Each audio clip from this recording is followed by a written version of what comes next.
Step 1, wake up early, gonna rise with the sun. Step 2, get some good, some food in you. Step 3, think real hard about what you wanna be. Step 4, everybody just do your thing. Wake up, today's gonna be a good day. Wake up, today's gonna be a good day. Wake up, today's gonna be a good day. Wake up, today's gonna be a good day. Wake up, today's gonna be a good day. Wake up, today's gonna be a good day. Wake up, today's gonna be a good day. Wake up, today's gonna be a good day. Yo, set your affirmations, aspirations. I got shit to do, the aftermath of preparation. Good food, good mood, blood in circulation. One step at a time, yeah, that's how you make it. Set a goal.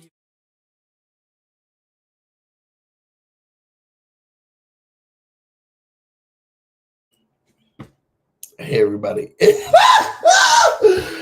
Everybody, welcome to Sip Ki with Busy and Joleen. Put your blowjos into the chat. I'm sorry. I thought I was talking, but I was on mute. Put your blowjos in the chat. Joleen is not with me yet, but she will be coming on soon. And we're trying to catch up on RHOSLC Salt Lake City so we can do all of our other things. So like I normally do before we get into this stuff, let's talk about life in general. What's going on? So make sure you like, you comment, you subscribe. Tell me what's going on. Do you have all today? First of all, happy Indigenous Peoples Day. Happy Columbus Day. We gave that man a day. Can I ask a question? And y'all promise not to be mad at me. Can I ask a question? Y'all promise not to be mad at me. How did Christopher Columbus get a day when he said he discovered America? But when he got here, people were here. Can somebody answer that for me?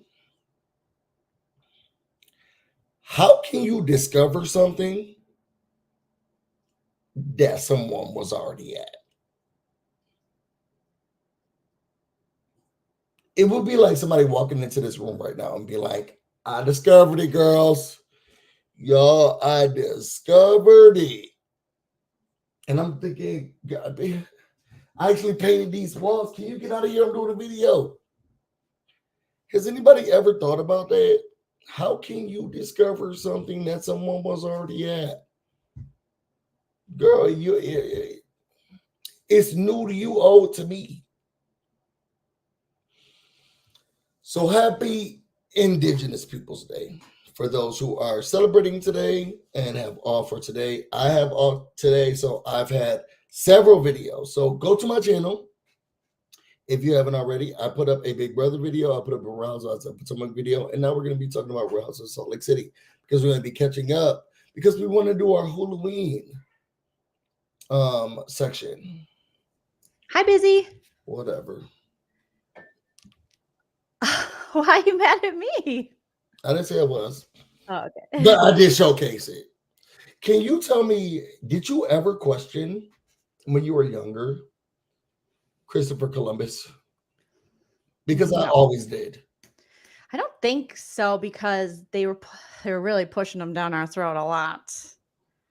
But how do you discover something that someone's already at? Yeah, I think that makes sense when you're older, but when you're young, I don't think you, well, except if you're busy, you don't really ask them. When I was little, I was like, how do you discover something? Because then we had to read his journals and his writings.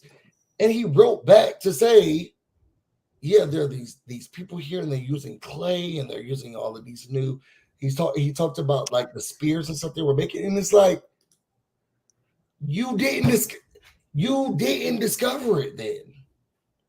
I am impressed with you as a kid that I questioned things as a kid, but I don't know if I questioned Christopher Columbus, but I wish I would have been that much. I wish I would have been that smart of a kid to do that.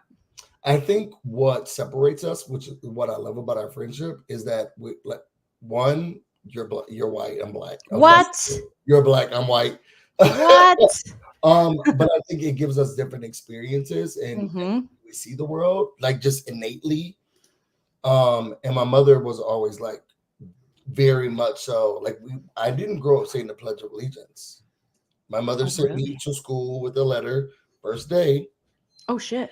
Yeah, and my child is not allowed to say the Pledge of Allegiance. And I had to give it to all my teachers, the principal, and everyone. And she sent it to me. She sent me with it every year I went to school. I am not allowed to say the Pledge of Allegiance. Not that I don't know it, because I mean, you guys pledged every day. But I was not allowed to say the Pledge of Allegiance.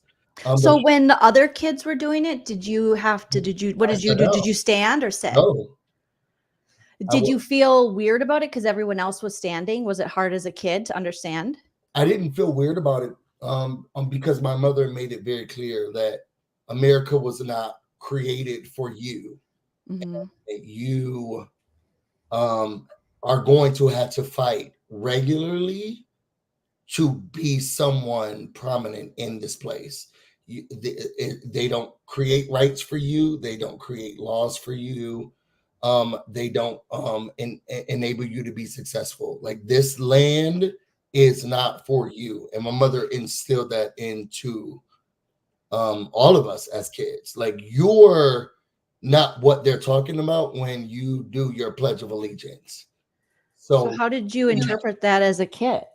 I think as a kid, I thought, well, in the beginning years, I thought it was weird. And I also felt ostracized a little bit when I was like in elementary school, because like everybody's doing this. Why can I stand up and pledge allegiance?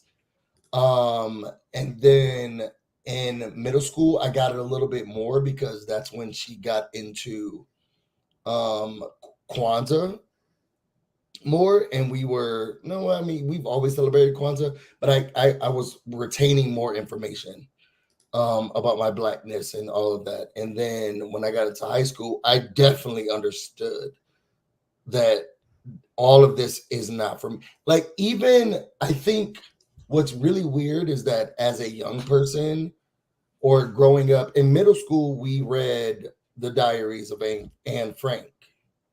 And reading the diaries of Anne Frank, it was like, this is crazy that they're doing this to these people in Germany and all of this stuff. And then when it came to the slavery part, it was like, oh, we got to be so sensitive. And this, because we're in America and we don't want to make America look bad, even though America did such a horrible thing. Like, I don't know if I hope I don't sound ridiculous, and I hope the people know we had concentration camps too. We had Japanese camps, yes. So we're no different than the other countries. But Anne Frank and Jewish people, they're white, so that's right. It became different being in America. So I think that when I got older, I did realize that, oh, my mom is right. Like, as much as I love America and what America stands for, America does not love me. And I know that in my soul. I do everything that I can to make sure that whoever comes after me has the best life that they can. Whoever looks like me has the best opportunity that they can. But my mother did instill into me that America's not for me. They will not protect me. They don't want what's best for me. They're not going to highlight and promote me. So do not push yourself to the flag. And none of her children were allowed to go into the military. Like, we were not. One time I was almost recruited by the Army, and she cussed that out so much they never called our house again. What did she was like? No. I don't know what she said to the man, but I was like, this man came to me and he was saying benefits, they pay for college, they do all of this stuff. Like, we don't have the money. Like, we can, like, this is cool. She said, give me this, man. They never called our house ever again. Wow. Never to be heard from again. Like, America is not for me. I love America, and I will do whatever I can to preserve and help and heal and push and save America, but America does not love me. And she didn't think, she thought it was weird to pledge allegiance to something that overall was not going to benefit her children. And none of us ever did the Pledge of Allegiance. She sent us all with letters every day, the first day of school. My child will not do the Pledge of Allegiance. And when they sit Was there down, ever any pushback? oh, from all the school? time. It was one white principal I had who was like, you need to stand up. And you're going to, oh, she was angry. She was angry. Can I show you this? Yes. They're like, we're going to indoctrinate you now and early. I think the Pledge of Allegiance, as I'm older, obviously, it's so strange to pledge allegiance like that to a flag in a country, and especially like what Busy's explaining, a country that I think it's weird. I think it is. I think it's weird. I do. I think it's weird. I think it's weird.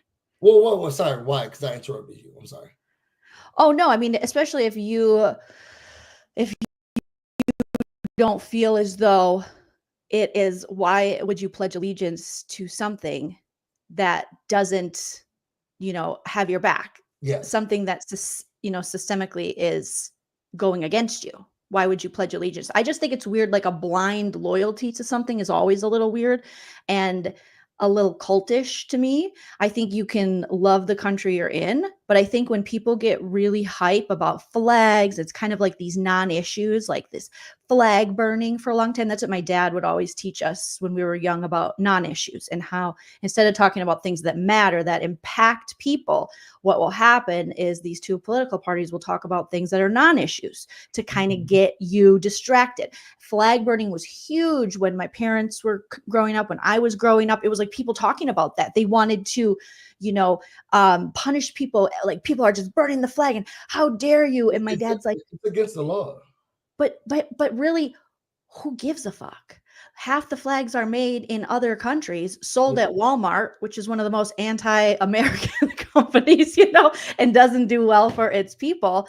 And it's a flag. There are literal people to worry about and bigger issues, but you'll see that happen. I think we're kind of getting that with this election when we're, like abortion and things like that, which shouldn't even be up for discussion for people to vote on women's bodies. Wild. The wildest part is when I heard in the vice presidential debate, JD Vance says, we trust the states. We trust and I'm like, okay, wait, okay, hold on. So you trust the states to make decisions about women's bodies, but you don't trust the fucking women? That to me that's wild. So crazy. As a woman. But that's how they divide people, because how do you feel about, because there are, I don't know how many you talk to, but there are women who are like, I'm okay with giving my rights up. Which is crazy, because it's about so much more than abortion. It's about women's autonomy, bodily autonomy. It's about our health. It's about the complete lack of respect, the complete lack of trust we have. We would never try to legislate a man's body, nor have we ever. I can do whatever I want with my ding-a-ling. And if that's the case, and we're going to start letting women bleed out and die and make decisions for their bodies, well, then we got to start doing it for men too. It's a really dangerous road that we're on right now. And again, they use these kind of non-issues, which should not be an issue, especially a political issue, because people get really passionate about it, and it goes into people's religious beliefs, and then they can really get you that way. And every politician that tries to pull at people's religious beliefs are the least religious people, or the people with the least amount of faith ever. It's all performative. It's all bullshit. It's all a way to manipulate people. And it's gross that I feel like we've went back in time, and we really are stopping women from having bodily autonomy. Like, it's literally insane to me to hear people up there go, yeah, well, the states will decide. The states will decide what happens with my body and every woman here's body, but the women won't. Who the fuck do you think you are? And these same people that are pro-life, I would argue they're the least pro-life, because they don't care about the woman's life, because women are dying, and you're hurting other people. whether it be doctors and their lives and their livelihood, they're also the same people that vote against, free lunch at schools. They vote against children having benefits. So they care about life in utero. They care about life in the womb. But once that baby's born, they don't give a fuck about that child because they vote against that shit. And they want to punish children for the socioeconomics that they are forcing them to be born into. It's a mess. It really is a mess. And I hate that any of these incel weirdo JD Vances have a fucking opinion about it, because if you look at someone like Tim Walz, whether you like him or not, I don't really know how you can't like him, but I'm biased because I'm from Minnesota. He's so like right, he's a teacher. Everybody's He's a uncle. union guy. Yeah, he's a coach. He's like, oh, you're a regular kind of whatever. And that is something growing up in Minnesota, and something that Tim Walz was very successful in, is feeding kids. Feeding children should not be a political issue either. Children should never be, if you are truly pro-life, you should never punish a child for the socioeconomics they're born into.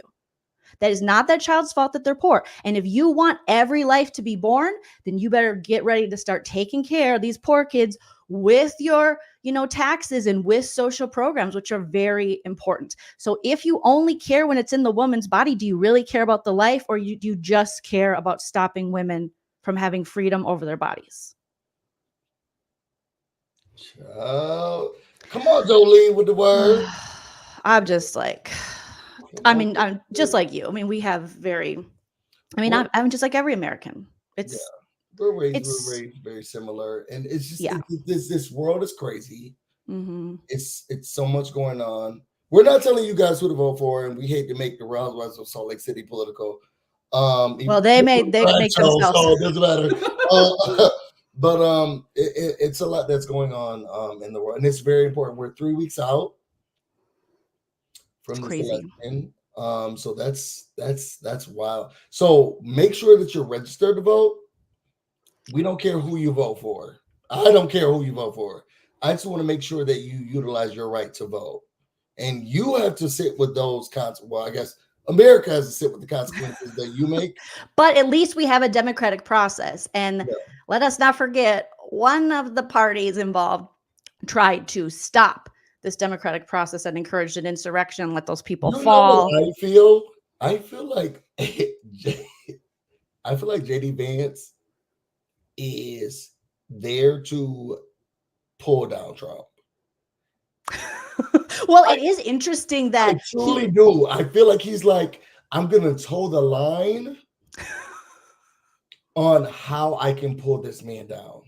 Like JD Vance is no, and he's so much scarier than Trump, because Trump is just a blatant, arrogant, not just like he's blatant trash. Out. These last couple of weeks has been crashing out. He's old and tired. But JD Vance is actually like, he's being a lawyer and stuff. He did in Detroit. What did he do? Girl, he's in Detroit. There's a Detroit sign in front of him. Mm-hmm. He's doing this speech, and he's like, that Kamala is gonna do all of these things. Why can't they just say her name right? That's what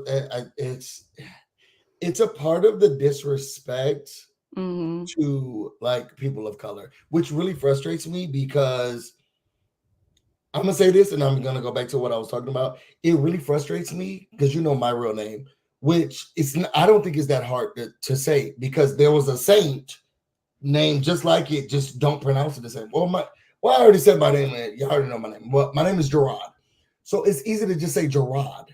If there's a Saint Gerard, just say like Jared. They would say everything but it. But when it comes to Jewish names, and German names, the girls are getting it right. The white people get it right with no issue.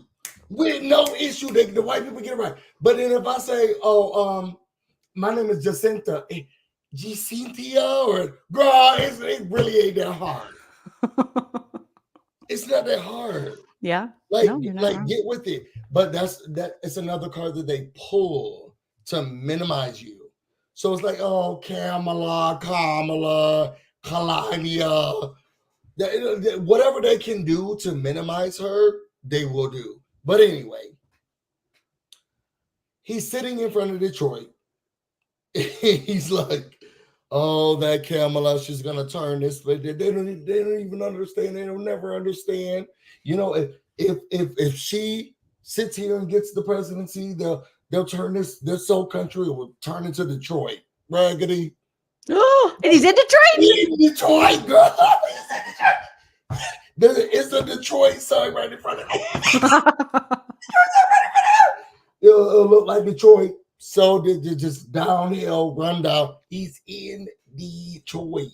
I think he used that name because they kept telling him Detroit, ran Detroit, ran Detroit. So he remembers Detroit. The man's mind is going. He remembers Detroit, but he doesn't remember that he's in Detroit. Oh, she would turn this whole country into Detroit. Have you guys ever been to Detroit? It sure sucks. Oh my God. Horrible. It's crazy. Like it is, we're in very interesting times where, you know, I just see so much misinformation going around, like this FEMA stuff, and people keep spreading misinformation. And so it's frustrating, obviously, to people who are, you know, going through Milton or Helene and, you know, through natural disasters and hurricanes, and to have it politicized, and for them to take that and run with it and not understand. And half of the people speaking on it are people who are just indoctrinated into the cult of Trump, or they've never been through it before. Did you hear about the man who he called into a news station and he's like pleading? He doesn't know what to do. His dad, middle of the storm, have his house gone, whatever. He doesn't want to take any money. He's in Florida, I think. So he was going through Milton. Doesn't want to take any money because he feels as if FEMA's gonna, which I don't even know where this thing came from. No, FEMA's gonna take his house, so he would rather go through the flood and all that stuff. And the guys on the news, he's like, I tried my best talking to my dad. Why am I tearing up? And he's not taking any advice. And the son does not know what to do. He's like, I've called him. My wife called him. Other family members called him.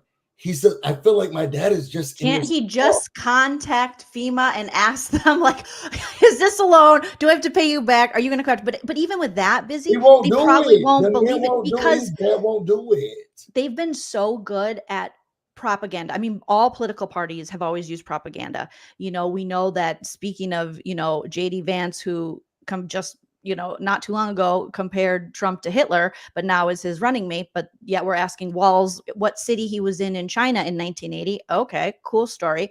They, especially the Trump campaign, similar to like World War II, the propaganda is so great and it has worked so well, where people now, they have no trusted news source. They trust no one but this man. And you always have to look at, like, what are, you know, follow the money. What does this person gain from giving you this information? And it's just unfortunate that people are being so scared and propagandized into believing things. And this is by no means, you know, do I think, oh, the Democrats are just the best of the best? You know, obviously, I would love to have more parties and more options, but there's one party that you can't speak against, and they treat the guy running, Trump, like he is their Lord and Savior and their leader, and you can't talk bad about him. And that is also the party that doesn't want fact checking. Because it was interesting in the vice presidential debate, JD Vance said, he said, you said you in fact, and then people on Twitter were like, see, they never fact check Walls. And it's like, when Walls lies about something, they'll fact check his ass. They were trying to figure out where he was during war. Yes. And I mean, it's just like they're blatantly lying to the American public. And you want to protect, the scariest part is you want to protect this man, Trump, more than you want to have relationships with your family, more than you want. I mean, to have it divide a family is crazy to me, that people, it's so QAnon-esque. it's really, really strange that it just, I don't understand it, because there's no politician or political party that I could think of that I'm like, oh, don't question them. They're great. Just believe in the process. Yeah. He's going to fix everything. Don't worry. He's going to take away Congress. And, there's going to be no more term limits. And yes, I do want Trump to be a dictator. Like, these are the things that people are saying. And I'm like, what in the what I is cried to my partner about this happening? today because I'm fearful. And I didn't mean to cry. I guess I've just been emotional this week. With the work Maybe you that I got do, your myriad. it's very heavy, the work that I do. And then like I'm participating. I'm trying my best. We got our sign outside. We're doing everything we can. I'm educating and pushing out the content. I'm making sure that people know what's important. It's very important to me, just as a Black man, as a citizen, to make sure people understand. But it's very saddening to me because this race is still extremely close, and we don't know what's going to happen. No one can say what's going to happen. Even Geraldo Rivera, who I worked for, shout out to you, Geraldo Rivera, That's crazy. came out today and voted for and says that he's Kamala. going to be voting for Kamala, but he's still scared because it's so close. I think I'm concerned about humanity, or maybe just the United States. I think we are divided so much so now that everybody can take advantage of us, and that is so scary. And then I want to try to raise children, and it's just common decency, humanity. All of these things are so wild to me when I'm hearing people say that they want to vote for this man that the KKK endorses, that it's just too much. I don't, because I'm trying not to get emotional again. It's too much. It's too much, and the rights are being stripped away, person by person. These people don't even care about your children. School shootings at an all-time high. They're happening regularly, and the government won't regulate assault rifles and making sure that you can't even have those. And people agree with that. It's so weird. It's so weird to me. It's so weird. Do you sad think, to me. I feel like we would benefit a lot in this country, obviously, from campaign finance reform. And a lot of what the politicians are pushing forward, obviously, is from donors and big donors. And you have someone like the NRA, and you have, that they can't speak against, and they can't legislate weapons. And it has nothing to do with the Second Amendment. I think it has to do with money. And we would just benefit so much from, I don't think we'll see that in our lifetime, but it is very worrisome. Again, the pro-lifers not worried about the kids at school. Instead, they're like, hey, we're going to build you a bulletproof classroom. You can pull this out and everyone hop in. They're selling kids bulletproof backpacks. Which is so You're not fixing the actual problem. But they don't want to. They don't want to fix it. And when you literally have politicians who won't even answer the questions. You see in these debates how many times, even with JD Vance, it's like, do you believe Donald Trump lost the 2020 election? By now, 4 years later, we should be able to say he lost the election. Many Republicans have come forward. Many former staffers of him. The ex-vice president of the United States under Donald Trump came forward. This is a very dangerous to set a precedent where he is trying to undermine democracy and incite insurrections and people to go harm others just because he didn't win and his feelings got hurt, and he might actually have to, maybe pay for some of the felonies that he was convicted of.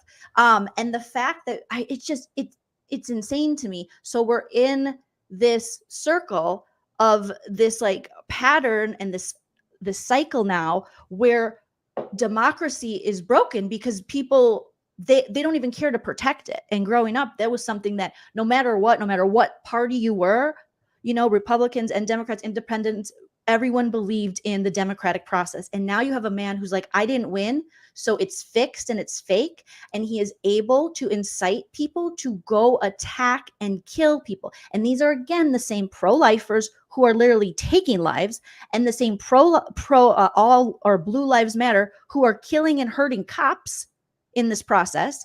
And I just watched like a 2020 about this, years later after the insurrection. And these people who were arrested and served some time, or people who are still serving time, they've started to rewrite the insurrection. And where? Yeah, they've started to, even so, they were interviewing like a couple of the police officers who were there that day, one cop in particular who had to quit. And it was just like, it was a horrible day in American history. And they're like, it wasn't that bad. It wasn't. And there was one man who's like in West Virginia, and I think still running in politics. And he was like, oh no, we didn't do that. And then the journalist showed him a video of, you were fighting the cops. He goes, well, that's not fighting. So now we're taking the English language and going, well, that's not necessarily what fighting means. And it's insane. And all for a man who's been accused of rape, essaying children, young girls, all for a felon. And they're trying to deny that they did that. Joleen, you remember where I lived in Virginia? They walked down our street after me, my partner, my I think at that time my niece and my best friend my godchild and my best friend was living with us, and we're seeing them starting fires on the Capitol, breaking through things. What, honey? Oh, he's probably sorry, busy child just got back from school. He was just in here, so he probably ran to go get you. They walked down our street. Like, it was scary. You know what? I don't want to make this political. We don't have a Pledge of Allegiance. I don't think there's anything wrong with talking about, we can change the title of the show. I think we're 3 weeks away from a very important election in American history. If people don't agree with us politically, that's okay. Oh, yeah, I don't care. You don't have and to.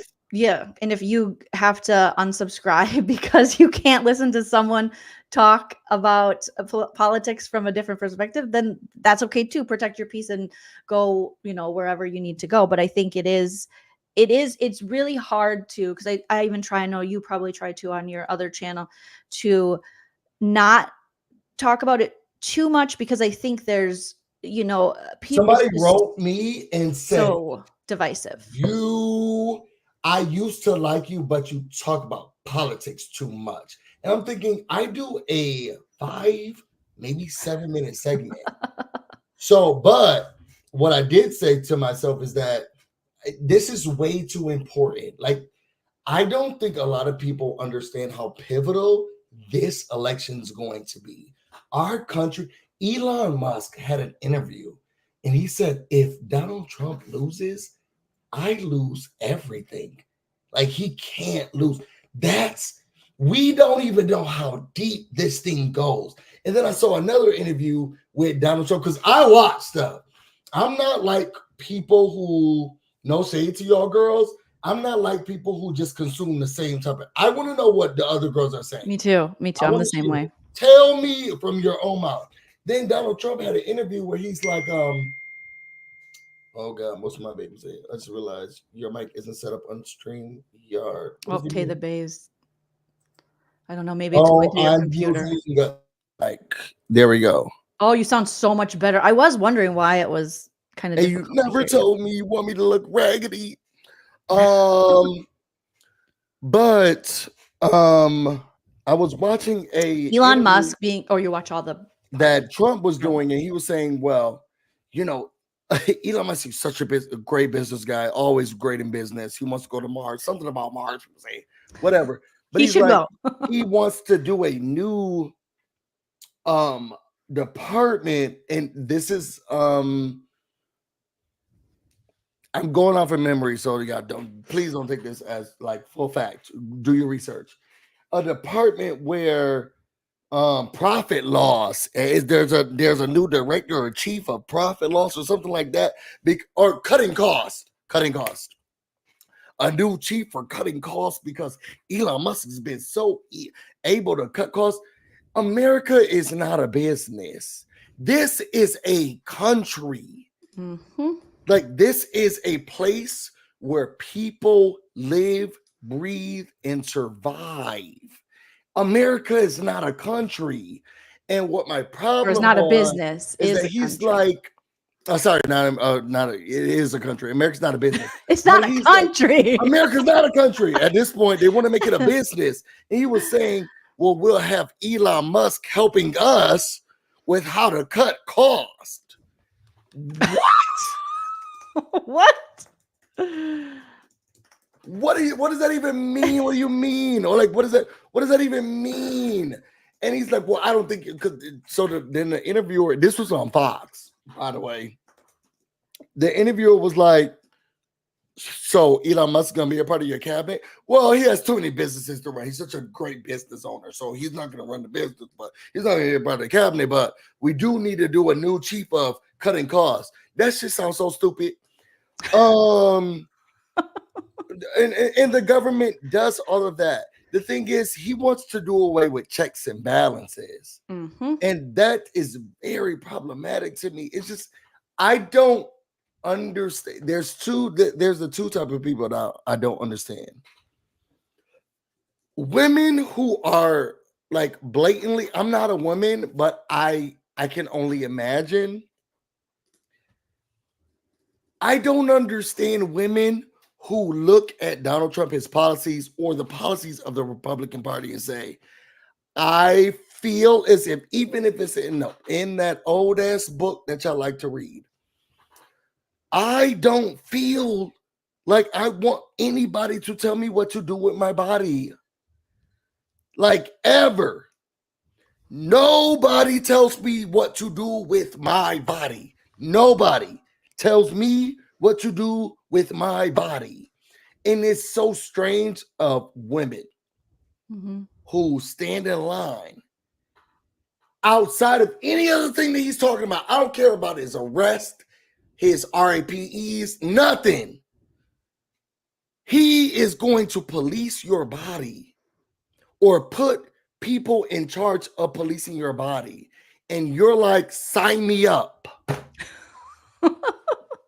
It is. It's very frustrating, but I think it's they've been conditioned to believe that it's their own internalized misogyny, and they've been conditioned to believe what the patriarchy has spewed at them, and that you have to basically be a pick-me, and you have to, be like, well, yeah, I mean, you want to be the women that aren't, I'm not like those other women. Okay. Yes. They have really dumbed down this issue of women having autonomy over their own bodies to almost like slut shaming. And they've also dumbed it down to talking about it's like poor sluts.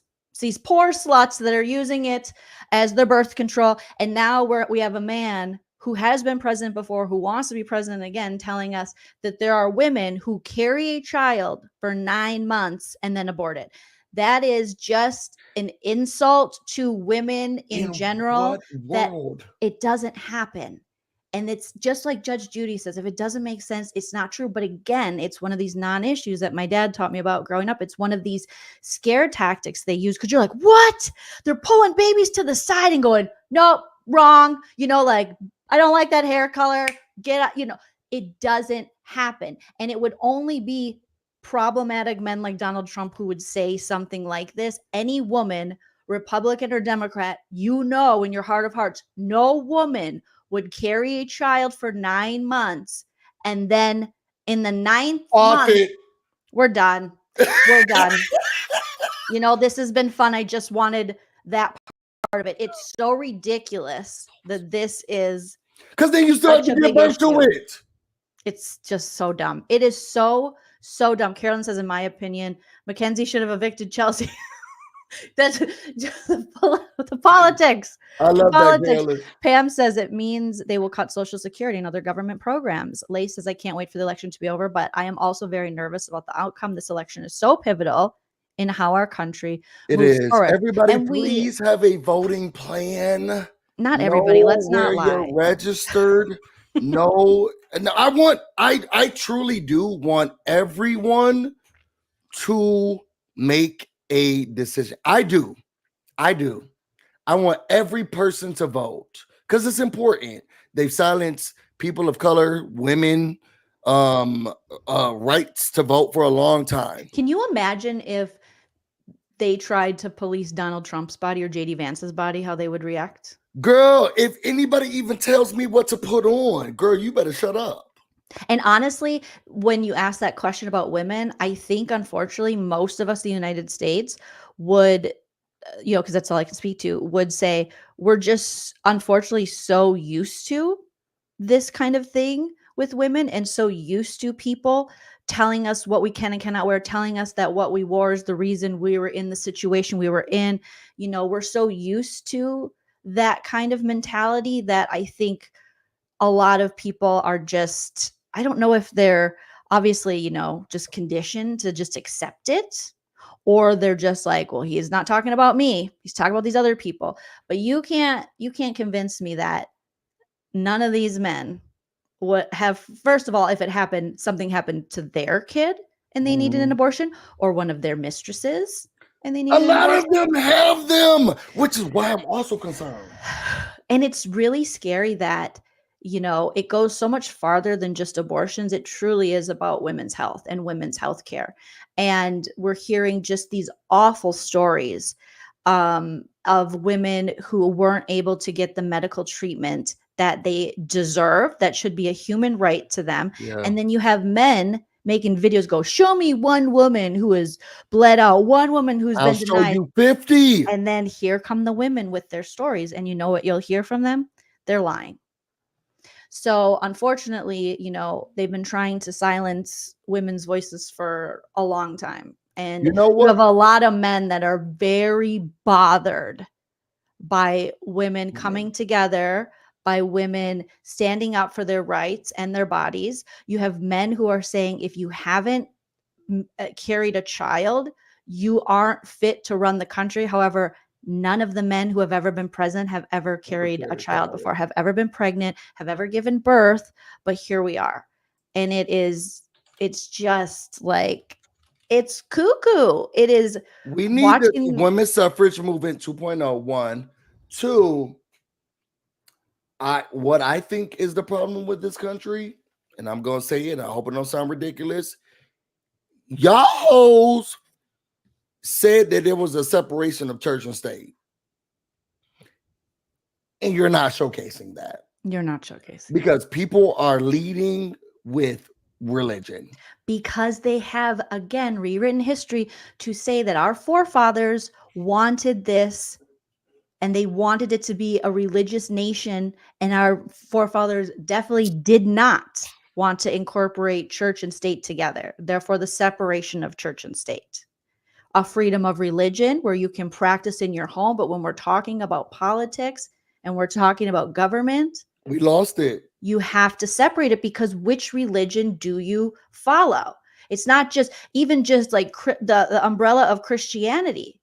If you run a nation under the umbrella of Christianity, it's like, well, there's no freedom of religion because fuck those other religions, because you're going to go by what we say. And then there's so many religions under that umbrella of Christianity. And the problem with mixing it with, with government and policy is you can't argue God. Mm-hmm. Because they have made it where it's like you're questioning the creator. You can't argue with God. So when they say Trump was sent by God thing, it's like, if Trump was sent by God, wouldn't God have given Trump maybe a plan for the Obamacare that he thinks so poorly of, and that John McCain did this when he tried to, dismantle that? Don't you think he would have a plan?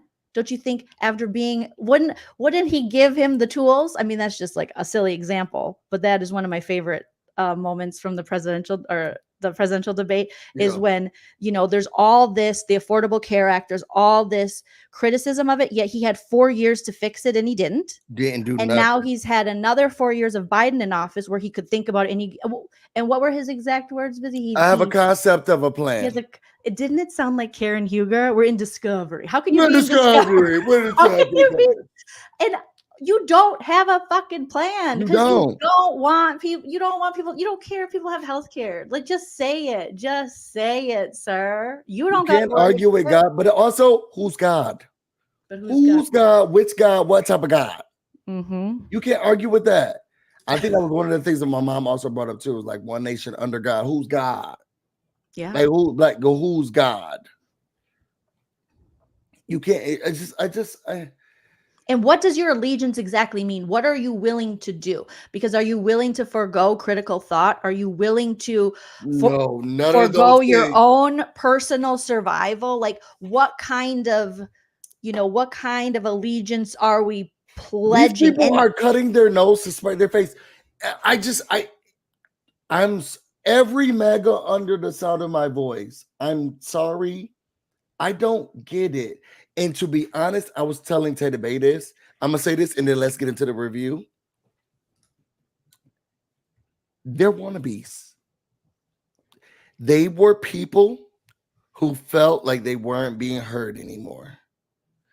We got blacks getting rights. We got women's getting their rights. Now we have immigrants. No matter what your nationality, where you're coming from, you can be coming from Africa. You come from Australia. We got immigrants coming in. Also, why are we just, I'm sorry to interrupt, but speaking of immigration and undocumented citizens, undocumented people, I lived in Arizona for a long time. Obviously, there was some crazy state legislation regarding undocumented citizens. Why are people pretending as if they don't pay taxes?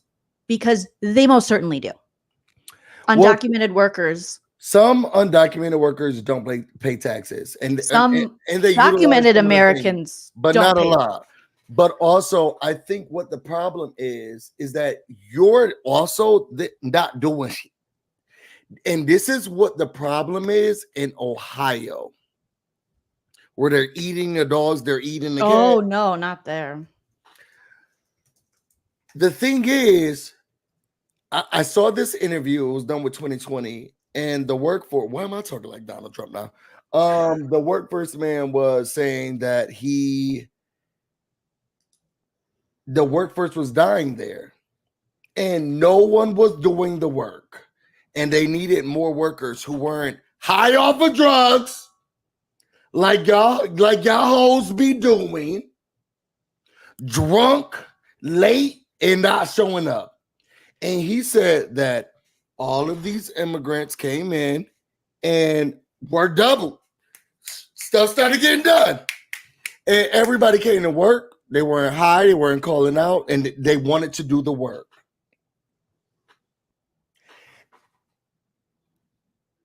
This country was built, and I hate to use this language because, be honest, the people who came here and created America were murderers, but immigrants. Mm-hmm. Because indigenous people were here first. Oh, that's how we got here, Columbus Day. Yeah, you started this. Yeah, indigenous people were here first, and people migrated from the UK or Europe to here and acted like they saw this place first, because Christopher Columbus didn't know what he was doing. He didn't know how to navigate, and he thought that he went to one place, but he actually went to another place. I don't know what y'all learned in history lessons, which is why they're probably banning books now, but Christopher Columbus was not trying to go here. He actually did not mean to go here at all. He was trying to go to somewhere else. Literally trying to go to somewhere else. And he thought that he got to the somewhere else. But he didn't. He got to America.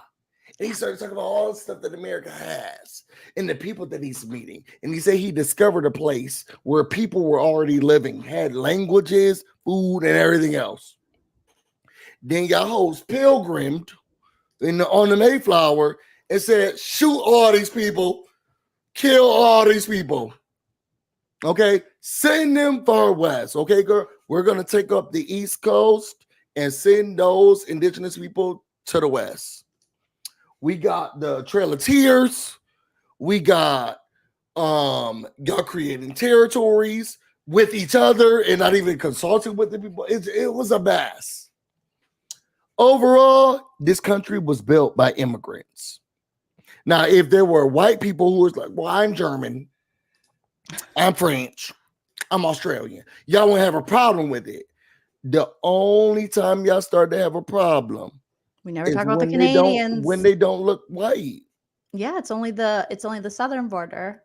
It's never the northern border. And they're actually, I was just looking this up, and there's a new study that came out, and they published this in July, that says that undocumented immigrants contributed to $96.7 billion in federal, state, and local taxes in 2022 alone. Boom. And of this, 37.3 billion went to state and local governments. And it's crazy because they're literally paying in to programs they can't even utilize.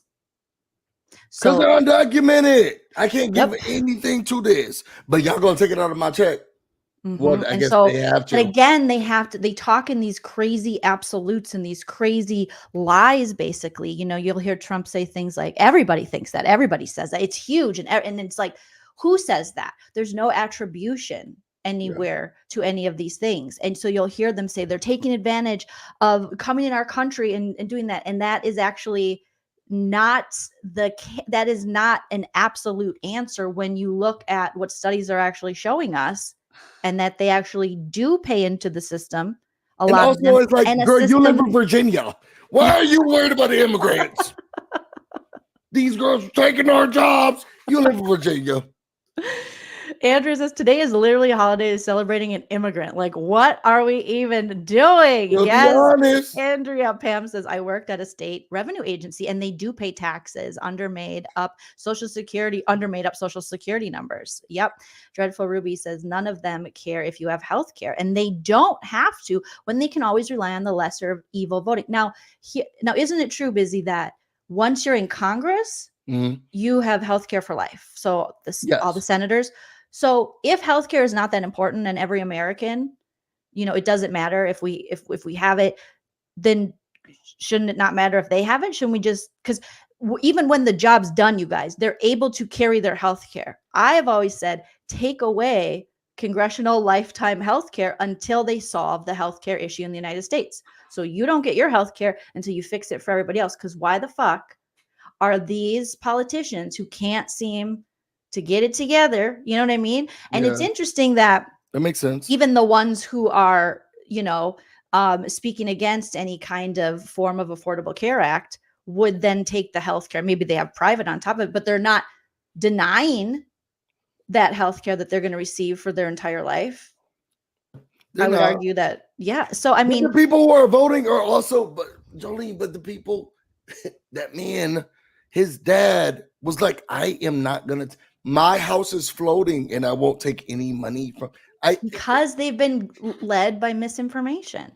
Instead of doing any kind of research, they're going to listen to bad faith actors like Alex Jones or Elon Musk, and they're going to listen to the lies that Elon Musk is an immigrant about FEMA alone during this disaster.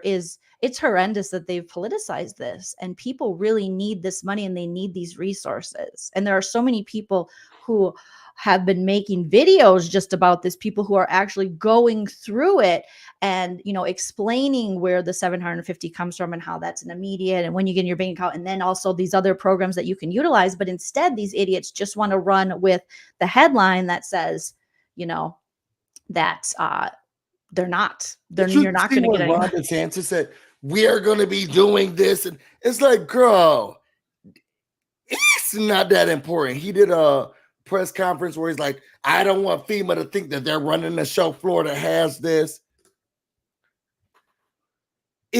Why is that so important to you?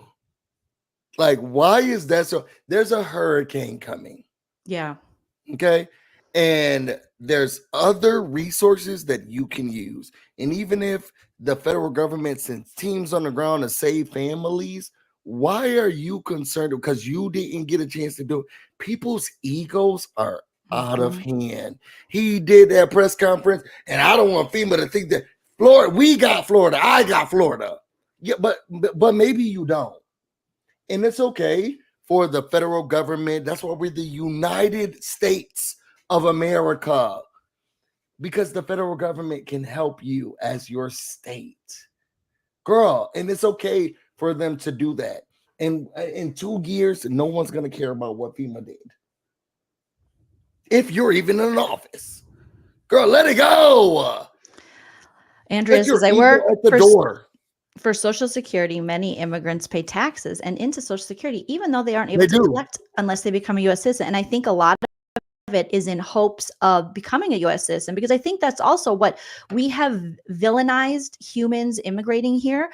And even with the wording we use, and I've talked about this, I feel like I've talked about this before, so I apologize for repeating myself, but even calling a human being illegal is just, it's yet another campaign. It's another way to propagandize it and go, oh my God, like it is literally impossible for a human to be illegal. A human can have illegal acts, but it's like, now that, you know, when someone breaks the law, so would we consider Trump an illegal person because he has been found guilty of many felonies?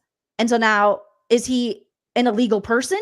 Do you know what I mean? Where you are undocumented. You don't have the proper documentation to be in this country, but you cannot be an illegal human being. There is nowhere, there are these borders, but when it comes to like overall in life, I feel like, and some people might say, they might say, oh, that's stupid or whatever. But I do think words like that are important. So immediately you're assuming, and they're running with this narrative that everyone immigrating here is here for nefarious reasons. They're here to do something awful. And there are so many people who are escaping, coming for a better life, actually working, like Andrea is saying, they do pay into a system, hoping that one day they will have the Social Security, they will be documented, and they will be able to, you know, benefit from the taxes they're paying. But we're only hearing, of course, there's going to be people who come into the country and have bad intentions. Of course, we need a process that works. You know what I mean? Of course, you just can't, you know, just come on in, everybody. You know?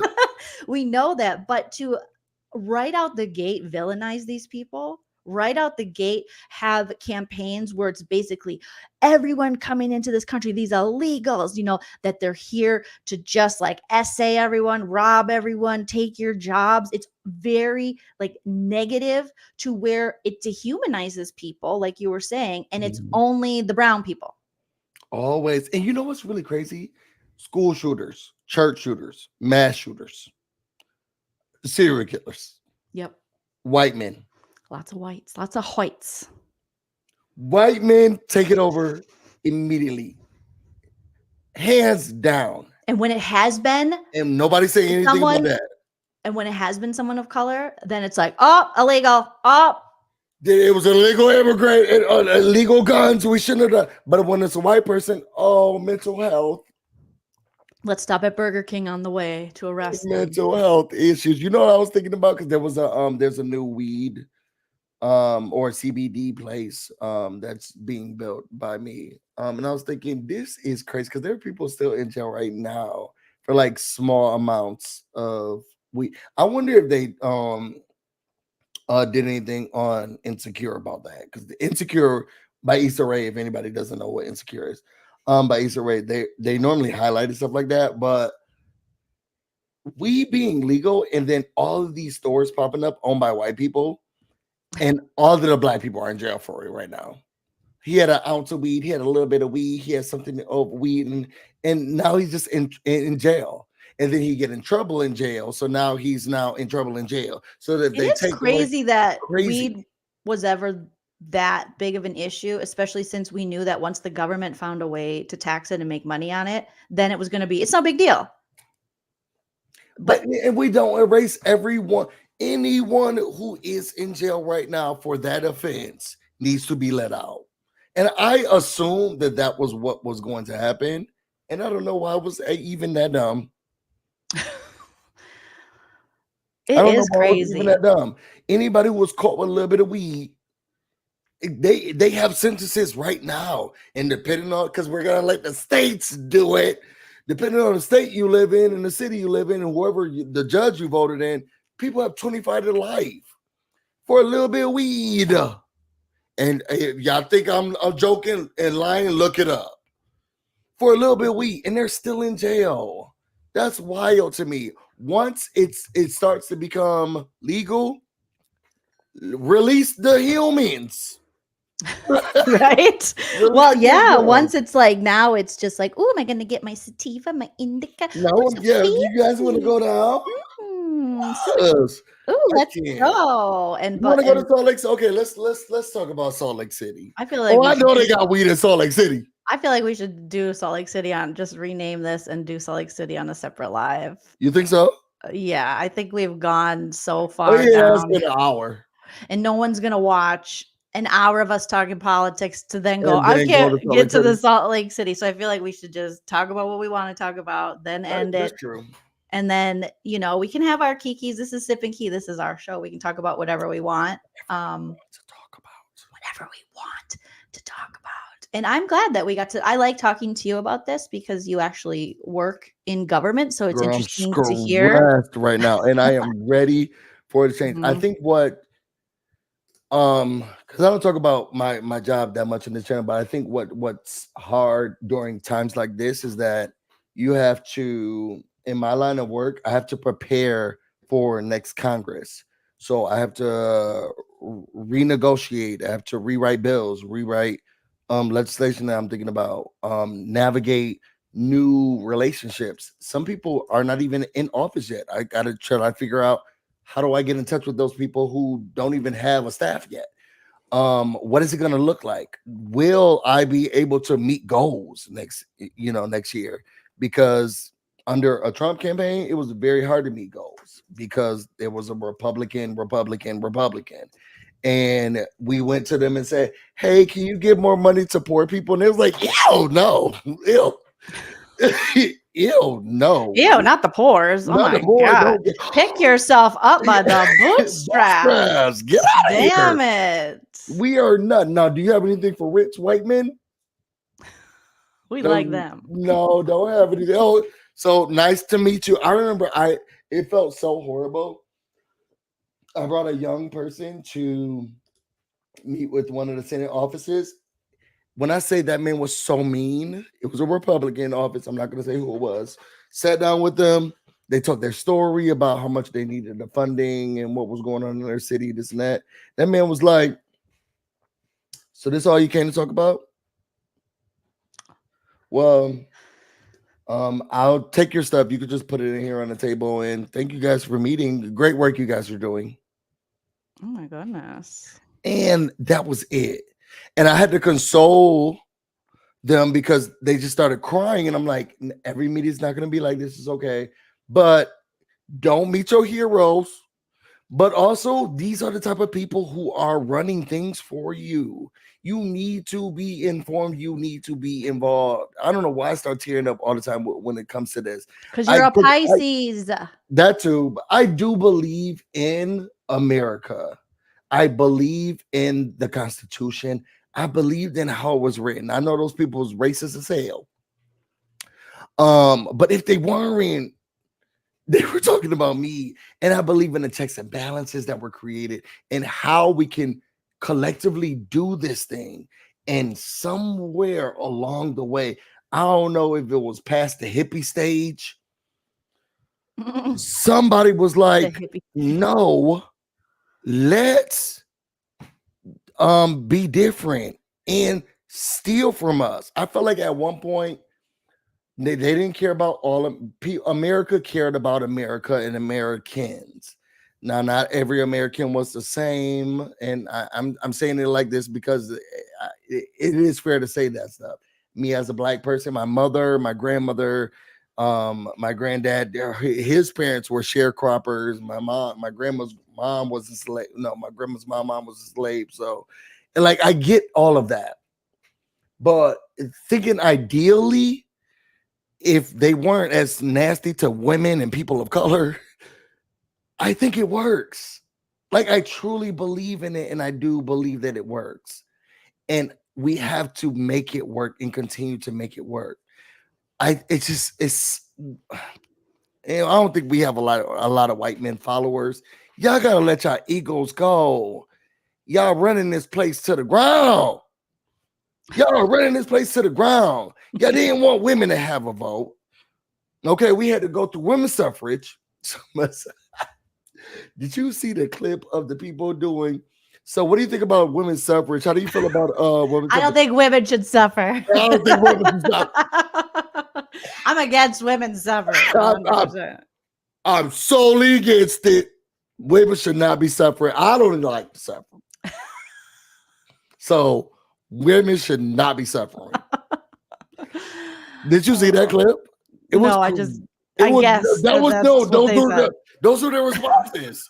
I just guessed that that's It was women going around asking men, and the men was like, "No, he said what you said." So because it's like the moon landing. They're like, we don't believe it happened anyway. So we're just gonna think about it as suffering. Now I will say, and I had an edible that day, but someone said there was a camera already outside. Who put the camera outside? If that man was the first, if Neil Armstrong was the first person to land on the moon, who set up the camera? And I thought to myself, that's a strong edible. Yeah. You're going into Brooklyn from Big Brother 26. What hamsters? Where did hamsters come from? And we didn't walk on. I think it was who was the one of the astronauts, a guy kept like bugging him and approached him about you never land on the moon, and he like punched him in the face, and it was so funny. It went viral. I forget who it was. Let me look it up. Astronaut punched some just random man in the face. Yes, a moon landing denier. Is that what they're called? Okay, 77-year-old Buzz Aldrin punched a moon landing conspiracy theorist in the face. On September 9th, 2002, astronaut Buzz Aldrin, the second human to set foot on the moon, is walking outside of a Beverly Hills hotel when a conspiracy theorist starts harassing him, accusing Aldrin of lying about the Apollo 11 moon landing. Jesus. Incensed, Aldrin punches his heckler in the face. You're the one who said you walked on the moon when you didn't, Bart Sibrel told Aldrin as he walked by his filming crew outside the Lux Hotel. Calling a kettle black. Will you get away from me? An irate Aldrin warned the man in the incident. Here, let's watch the video. And then Sibrel responded, "You're a coward and a liar." And then Aldrin, then 72 years old, socked Sibrel in the jaw. Like you been on the moon, you could do anything. He finished the sentence thief. Okay, let me let's look at it here. I mean, it's just like to have done that and then to have these idiots come up to you. You never were there. The amount of time that he's been harassed about this. That's crazy. Probably like what your body has to go through, the pressure, everything. And for you to say that I was lying. He was like, not today. This is not the day to go. Okay, so give me a thumbs up when you can hear this, Busy. It's just a short clip. This is really, you can find a better quality on YouTube, I think, but this is technically from YouTube, but okay. Got it. You said you walked on the moon when you didn't. Calling a kettle black, if ever thought of saying I misrepresented myself. Away from me. You're a coward and a liar and a thief. Come on, Granddaddy. He said you're a coward, and a liar, and a thief. And you're toothless now. Yep. Well, I mean, get it, Buzz, get it. Can we talk about, since we're talking about anything random, this is random hot topics. Mm-hmm. Thoughts on Big Brother yesterday? I didn't watch your live. You got to watch my live. I did a watch party. I think I'm going to do more watch parties next season. We had like 1,100 people watching. It was so fun. I fell to the ground when Angela and Leah voted for Chelsea. I was like, MJ, because I thought they weren't going to. I thought they were going to be weird about it and not do it. And then when it was like, oh my God, MJ, you so dumb. just Agreed. the fact that you believed that you could beat Chelsea, the fact that you just wouldn't take Cam, because she did believe she could beat Chelsea. The fact that Chelsea had her believing busy on the feeds that she didn't work on a speech, that she was just going to wing it when Chelsea was practicing. You think a pastor, you think someone who speaks and wants to speak for a living as their job isn't going to prepare for $750,000? And MJ's like, yeah, me neither. And you could tell MJ's like, well, it just was, her speech was bad. Yeah. She won a lot of competitions. Okay. But there's so much more to that. You were manipulated the whole game and you made Chelsea's moves. And the fact that it looked like Angela and Leah were still going to vote for did during the jury MJ. session. Yeah. And even but I loved how Chelsea threw in. She was like, and you know, I talked MJ into putting up someone she just used the veto on, Angela, who she's hated since days. And Angela was like, because Angela thinks MJ likes her, right? Mm-hmm. So now that was great of Chelsea to be like, no, MJ hates you because I know you don't really watch the feeds like that busy, but MJ had been talking so much shit on Angela. Like she hates her. And so Chelsea threw that in, and they wanted Chelsea to own up to, I don't think she fully owned up to the amount she manipulated and stuff. I think she did enough. Like, enough. Yeah. There's nothing. But again, you don't need to overdo it, girl. But what a weird season where God played this huge part as well, where they were both MJ and Chelsea used that within their game, within their strategy. That's how they bonded. MJ believed that she's not going to throw me under the bus or drag me. And apparently in her interviews now, MJ is saying she was surprised that Chelsea kind of dragged her. She was, yeah. But you can tell that. Did you guys interview her? No, we stopped doing interviews. Why? What happened? I'll talk about it offline. Oh. Nothing bad. Oh, you just wanted to, maybe. What do you mean? You just wanted to stop? You guys aren't doing it anymore? We'll talk about it offline. Okay. Yeah, it was nothing bad, nothing crazy. Is Jess okay? Everything's good? Yeah, everything's fine. Jess is fine. Talk to her. Yeah, everything's perfect. I don't blame you. You can't really ask the questions you want to ask when you do. Well, you can. It's life happens, like just life. But that's why people want me to interview the house guests. And for me, if I could ask whatever I wanted, especially when they're evicted, when the season's still going on and things, it'd be more. You can't though, busy. You can only do you can ask anything in the pre-jury. In jury, you can't. So if I would have asked, hey, what was that racist stuff that they were talking about? Who was racist in the house when Tucker mentioned something about Leah? Now, one of the producers probably would have stopped. Yes, you have to get that, like, because you submit your questions beforehand. No. But they're there with them when you're interviewing. You are interviewing with. Well, I'm not giving behind the scenes, but you're with two producers. Mm-hmm. So you're with two producers, and then you're with a group of interviewers too, because because you're all in like a Zoom thing, because there are certain BB commentators, podcasters that do interviews that they're there at the same time as other people, and they're just kind of throwing questions out. No. That's what I was sent. Okay, well, I've never been in part of any of those. It's only me and Jess, the person who was evicted, and then two producers. Nobody else is ever there. I wonder if there's like it depends on the channel. It's a tier. I think it's probably a tier. So when you get to maybe, like, for lack of a better word, the lower tier, it's like a group kind of throwing questions. We never, and I know those people by name, and they know me. There was one channel that was accusing another channel of taking their questions and asking even the same question after they would ask it or something like that. What? That is wild. So no, we've only talked to directly the person, and then producers have been there. And the producers will say something if it's like, hey, had to stop real quick, or you're going over, which Admittedly, I always did.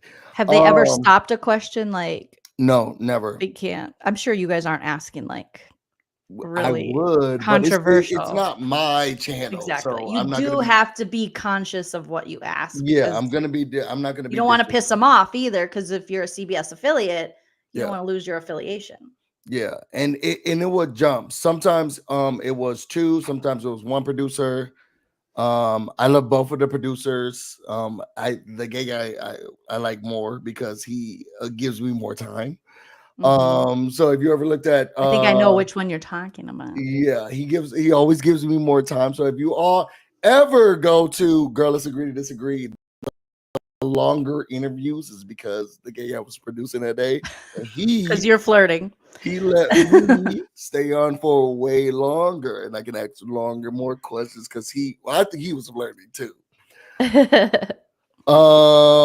Andrea says during the live, Jolene said she needs to hear Busy's thoughts on Julie's outfit. So please spill Busy. She was going to do a praise dance. It was a what dance? A praise dance. A praise dance. I thought you said a prize dance. A praise dance. Praise dance. She was about to do one of these. And I was thinking, girl, all of this flowy energy. Now, I will say I feel bad because the one that I wanted to review, if y'all are a member of my Busy Blue channel, y'all watch that video. I shared it with you guys. It can't go public. I was just, why? What did you do? Girl, I love the cocktails. Oh, it was not a thing that I did, but so that one that she had like the buttons up, and I said, "What the hell is this, Julie?" She looked like the Indian in the cupboard. And why aren't we getting a celebrity Big Brother? It's like, just give it to us. Give us a reindeer game. Give us something. I wonder why. Do they have the budget? Well, they said I think before they had said during Olympics, they will do Celebrity Big Brother. But I'm applying this year. Are you going to apply? Big Brother?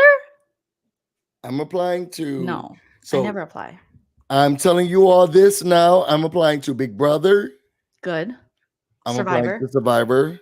Good. And The Amazing Race. You got to get in good with Jesse Tenenbaum. And you also have to Who's Jesse Tenenbaum?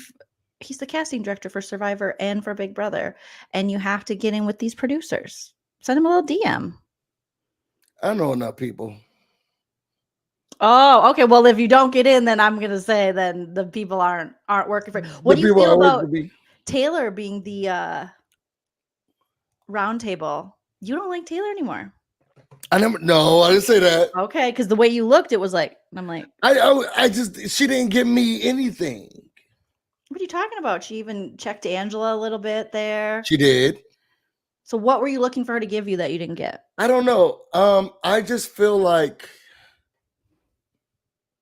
I'm gonna say this, and I'm not gonna take it back. Taylor didn't give me strategists, and I want someone who has a multi-layered game to host the round table. Ask questions about social game. Ask questions about, because all type of tactics, which I want to get into. But didn't Taylor's social game, isn't that what she was able to withstand and still, socially starting off as someone who literally had like, she was almost a scarlet letter on her from the jump. She played an amazing social game. I'm saying that I don't feel like she had all the parts. Like when Rachel Riley won, she comes in here, floaters, grab her life vest. She also had to manipulate and play a social game. She also had to be conscious of like who she was talking to, how she was doing. Like I felt like I love Rachel Riley, but I felt like she played a really good game. Sometimes she was soft and she. So do you think Rachel should be? I would have enjoyed that if we're looking specifically for a woman. I would have enjoyed Rachel Riley. Who would have been your ideal person to take over for Dr. Will? Because you could also argue it's really cool and it's a cool job, but it's not like it's that necessarily important. We didn't have it for so many seasons.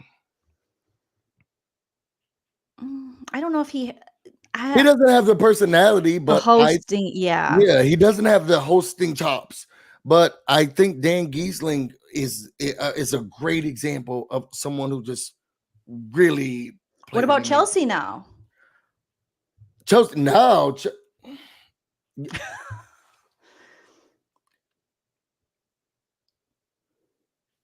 Because I love when Chelsea said last night, I didn't want to be the player who had to win because I had to. I wanted to win when I wanted to. Yeah, and she did when she wanted to. And she had all the manipulations and social. So it's for some reason, and I don't know what it is about her, because I don't get this from the other black women. It feels like Chelsea's condescending and talking to you. Do you think it's because she's a preacher? It's because I don't like religion.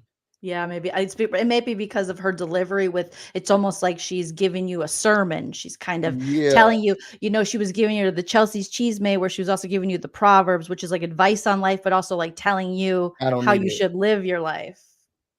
So do you think, and I was like, girl, I don't want it.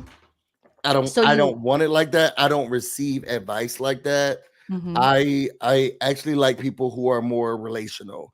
And I mean, she must have been, because the girls kept her, but I don't know. I feel like Dan Giesling, Chelsea would be good. I do feel like Tiffany would have been amazing. Tiffany would be a good host for the jury. She definitely would be. She's very plugged into the game. She obviously is a strategist. She was a part of the iconic Cookout Alliance. Yeah. I agree with you. I think Tiffany would be another solid choice, but I don't understand some people having such a negative reaction to Taylor, because I thought she did a great job. Hey, I mean, I wasn't throwing up about it, but I was like, we could have picked someone else. So what type of game do you, because I was talking to Tay Bay about this. One, I want to say that this season of Big Brother, so excited, loved it. And I was excited to share this season of Big Brother with my partner, because he has only been watching since Big Brother 20, we're in 26, 22, which has not been a lot of good seasons. And that wasn't a good season to start with. And he started with Celebrity Big Brother, which Tamar, the one that's that was a good season to start. Tamar won. Yeah, I think that's the one he started with me on. And it was like Big Brother 21. Oh, so it was 21. Oh, that was even worse. Even worse. Do you know, I fell down a rabbit hole last night as I was following the house guests, because I wanted to see who went live on Instagram. So I was putting my notifications on. I fell down a Jackson Mickey hole because I was looking at, who does Big Brother follow? And how do you even get to that hole? I think I clicked on him because I was like, I wonder what he's doing. He is like back in Nashville, baptized in a pool, born again, speaking about the Holy Spirit, Lord Jesus Christ, and married like a 23 or 24-year-old, has a baby. So left LA, read a book where you read Genesis to Leviticus, or Genesis to Exodus, Leviticus. You read the books of the Bible quickly. And then, so he did like the Cliff's Notes, and then went and got baptized in a pool, gave his life to Jesus Christ. He had already left LA. Then in that small amount of time, then he meets a woman. They get engaged. They get married. They have a baby just this past, I think, June. And now he's just on podcasts talking about, God and the Lord. I'm like, Julie Chen is going to invite him on God 101. You have a new co-host. I'm actually shocked. Hey, Jamie, right? Do you feel good about that? No, it doesn't shock me. It actually makes a lot of sense, because I think rather than him doing the work to he seems like he had a lot of demons, a lot of problems, So if you want to find religion, that's great. That's beautiful. But that can't be the only thing you do. And again, I don't know, but I'm just going to speculate that he's not adding a lot of therapy and things into that. So instead it's like work out, Jesus, work out, Jesus, which I think the church is, you got to give it to God. Yes. And there is a part in 12-step, where you have to, there's a higher power and all that. But I hope that he's utilizing because he had a lot of issues. Tons. So hopefully he's utilizing some mental health things, because again, God created the mental health workers and so God created therapy, created the people that create therapy. If you know what I mean? So Don't tell them that. but the way he was speaking, I was like, to me, it's still Jackson Mickey cosplaying that's just how it comes off to me. Where's the other one? He's only 28 though, so I fell down a hole looking for that one too. Okay. That one, I don't know where he's living. He's still workout, video editing, and just looks like he doesn't follow any of his former cast members. Very not in that Big Brother loop, but how could he be? Because nobody's probably interested in seeing him. But yeah, just even more muscled than before. The what's his name again? So Jerkson and Aquadouche. What was Aquadouche's name? They both is Jack and Jackson. Oh, okay. Jax. Yeah, he's making videos. He lives maybe. Oh my somewhere in God! the The South. first Big Brother you watched is I'm best friends with the girl from the show. Jess. So I'm yelling to. And who introduced you to your best friend on the show? Julie Chen Moonves. Joleen. Joleen did. Jess's family was watching my channel. They were so awesome. Her sister, her brother. And then I did a couple lives with Jess. I think then we all introduced you and Jess and we all got along greatly. And then the rest is history. The rest is history. Mm-hmm. I always call her an inopportune. We're like, I say that she's like my sister. She says I'm like her brother. But because as we're talking about those racists,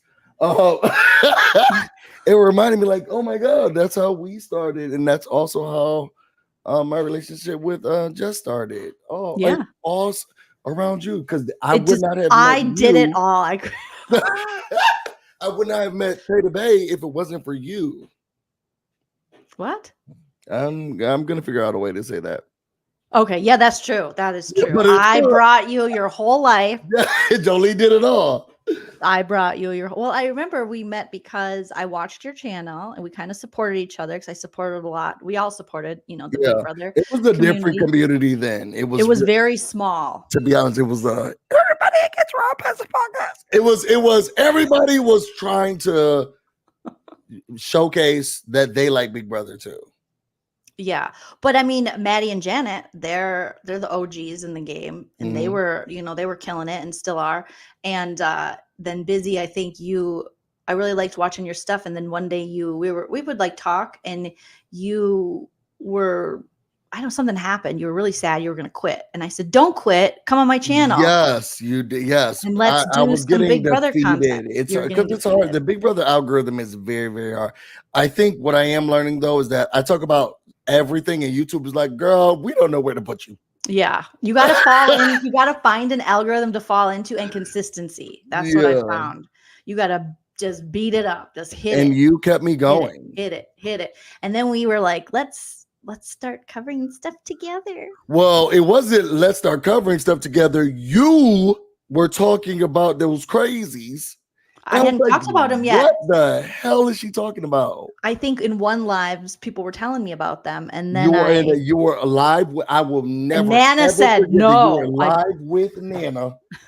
People were telling me. I was working on, because this was during the pandemic, and I was still working late at night because they were doing late night votes on the American Rescue Plan, and I'm sitting here and I'm thinking, and you're talking, and you're like, so this man did this, and they're saying in a motel, and I was thinking, what show is this? Because I want to watch this show. And then Nan was like, this sounds crazy, because you guys were doing 90 Day Fiance. 90 Day So that's why someone brought up that person. I was like, I don't know who that person is. And then they started telling us stories, and I was like, oh my God, like, you should cover it. And I go, Nana, and Nana's like, I do not want to do that. And then I started commenting, because normally I just have you on the TV and I'm doing whatever I'm doing.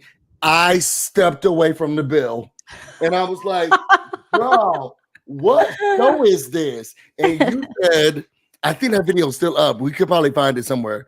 You're like, this is not a show. Like, this is These are people's actual lives. And I was like, we need to talk about this. And the rest is history. And the rest is history. Do you Those are feel great like stories. I really want to know, do you feel like Cam could have won? No. Like ever?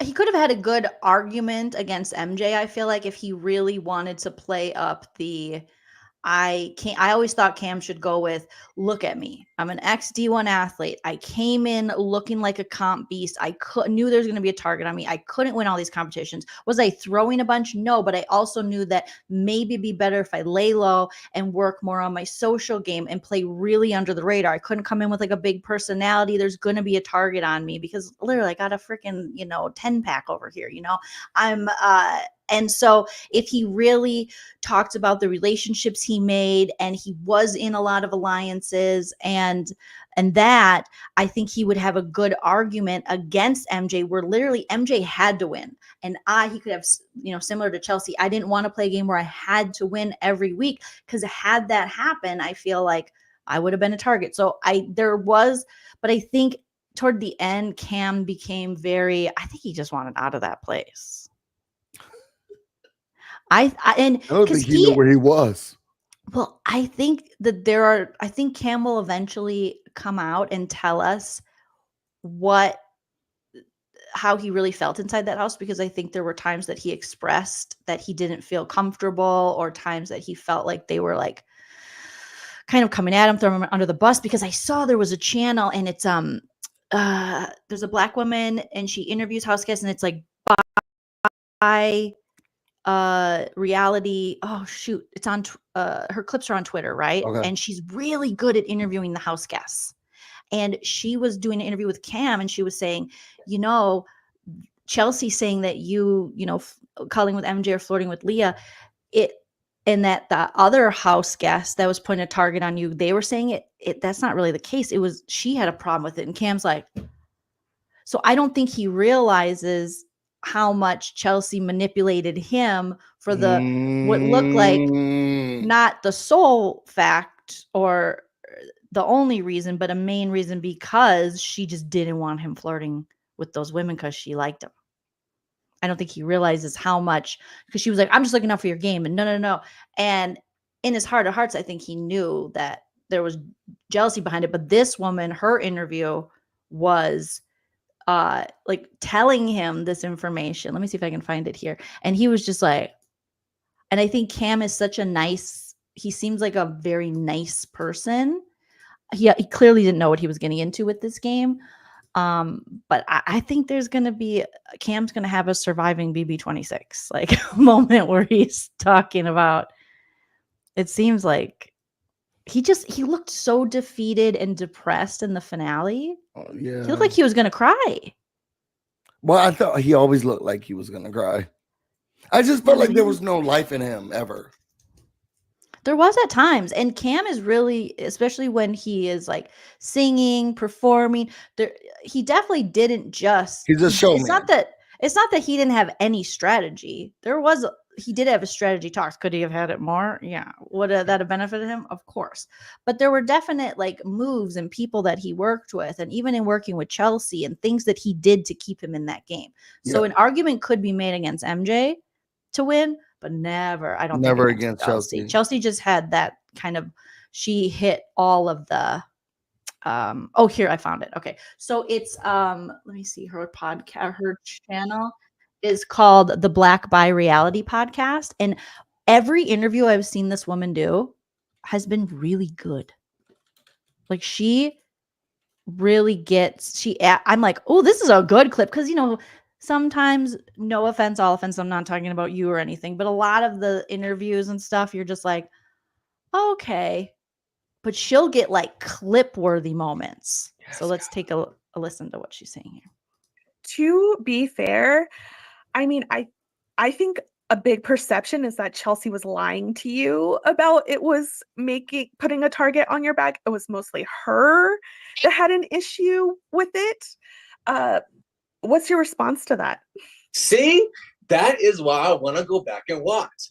Because if she's lying and people wasn't really doing that, then why are we doing all this? Why are we creating drama for no reason? See, that is why I want to go back and watch the show. So then I can go and I can call Chelsea and we can FaceTime, we can talk this out. Because if she was starting drama on herself, then that is not good. It is not good. To be fair. So just, I mean, I was I like, think he's ready to rewatch. oh, He's gonna be shocked because he's so dumb though. Because some things were so blatant and he still wasn't getting it. do you think he'll be shocked at how negatively Chelsea talked about him? Yeah. I think that if someone turned on the television show and his face was there, he'd be like, whoa, that's me. I really think he's that dumb. I don't think Cam's dumb. Teach her home. Okay, Andrea I gotta get out of here. Cam's interview on Big D and Tiffany's channel was very good. He even said he could poke a while in Chelsea's game or poke a hole in Chelsea's game. I want to see. I'm manipulated gonna her watch that equally. after this. Well, I'm gonna try to. I need to make my dinner. Thank you, London. Well, Busy, this was fun. So we did a little Big Brother talk, a lot of political talk. Hopefully you guys enjoyed it. Smash that like if you didn't already. It really, really, really helps us. And we should probably remind people that when we're live, because Mims is really good about that. He says, smash the like because it lets people know or lets YouTube know that you're live. So to let others know. And that's true. So the more likes you get while you're live, we're bad at that. But so then tomorrow, because we will be back tomorrow, same time tomorrow. Let's do 3 and 4 to get caught up. Yeah, I was about to say let's do it together. And then we have to pick the next spooky movie, you guys. So your we have the suggestions. spooky movie. Didn't you want to watch that boring 3-hour movie? No, I'm not gonna have you watch it because I also don't want you to shit on it because it means something to me personally. So no, I'm not ready for that. I really was gonna buy pigtails and come on live with Rhoda with the pigtails for the whole review. You know, have you watched we should watch a new one. I just watched, I think I told you this already, the Trap movie with it's a M. Night Shyamalan and it's with Josh Hartnett. Oh, the movie when they're in the concert. I haven't watched that one. Is it good? Watch it. I'd love to get your thoughts. You know what I just watched, which is a psychological thriller? Grotesquerie. It's so good. I thought that's a TV show. Oh, it is. Sorry. I thought you meant a show. No, it wasn't. But I do want to see that one. So it's so good. Let's decide which one we're gonna pick. But the one that I watched was hold on. Taylor Bay already says he wants to see Trap. You got to watch Trap. Plus, it's Minnesota's own What's Josh Hartnett. Inside? It's What's Inside. Ooh, what's that one about? Girl, everything. It's a new one? Yes, it's on Netflix. Okay, I'll watch that tonight with Chell, and you watch Trap, and then we'll cover Trap. Will be the next spooky. Okay, and so then we'll do that one next. Trap, and then yours, and this is gonna be on Thursday. Yep, and we'll get caught up on Salt Lake City tomorrow. Mm-hmm. Oh, this was fun. Can I was just looking at my friend's text, and I want to share this before I get out of here because you've watched Sister Act 2 before, right? Yes. Okay. I love Sister Act 1 and 2, and I love the soundtracks. Okay, so first of all, I want to say we love you guys. You all are amazing. Make sure that you like this video. I'm gonna showcase this, and they brought up some really good points. I don't know how they identify. They brought up some really great points from Sister Act 2. Andrea says Niecy Nash posted Chelsea in her stories. I think that really is her niece. She's lucky. I love Niecy Nash. I want to be Niecy Nash's niece. Y'all want to know what's been on my mind lately? We turn it up. The scene from Sister Act 2, where Shirley walked in on her daughter, Rita, played by Lauryn Hill, and confiscated the tape recorder and the sheet music. She said, "Give me that." And the tape recorder too. Her daughter was in choir class. Like, she wasn't like, going out her way to like sing and, try to chase her dreams in the music industry. I'm in a music class. This is a graduation requirement. And he was in there listening to gospel music. And she confiscated the stuff like her daughter was in there reading a naughty magazine. Like, what's going on? Relax, lady. Then singing does not pay the bills. Singing does not put food on the table.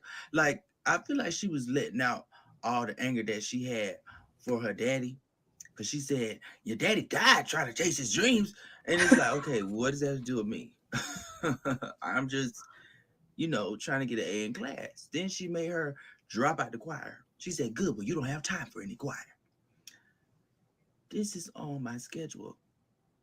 That means she made Rita, the scenes where Rita was looking through the glass like, that was her class. Trying to, play tough. She was skipping class. Like, referral, suspension, detention, what's going on? You got your daughter finna get an F on her report card because you mad at music that bad? Her daddy died ain't have nothing to do with music. He probably had cancer or something. And you see what music do? Turn the music. Like, relax, lady. Then she came to the final performance still, man, still. Go ahead, sing. She was doing way too much. I never thought about it that way. Me neither. I never thought about it that way. Because she was in class. There was a class. She made her truant. Yeah, exactly. At the Relatives Entertainment Tonight had pics of Chelsea as a kid with her. It's not her blood aunt, but godmother or something. Sharon Tharp asked her. Okay, that's interesting. Yeah, who is that lady who we just watched? I have no idea. I just saw a clip on Instagram. I'll send it to you. That's hilarious. I was like, you are so right. I love going back and watching shows and then questioning, like, what? Wait a minute. What the? The stuff you just go along with. Class. Give me that. Your daddy died because. But I gotta go to class. But this is a class. Like this is a class. Like I'm not doing anything so scandalous. I gotta go to school. She's like, you remember when she was walking through it, looking through the glass? She was skipping class. Oh my gosh, that is funny. It is. We love you all. Make sure that you subscribe to both of our channels. We have a video coming tomorrow where we talk about episode 3 and 4 of The Real Housewives of Salt Lake City. I can set this outro thing. Oh, is it automatic when you hit end? Yeah. I love that. We both love you all, and remember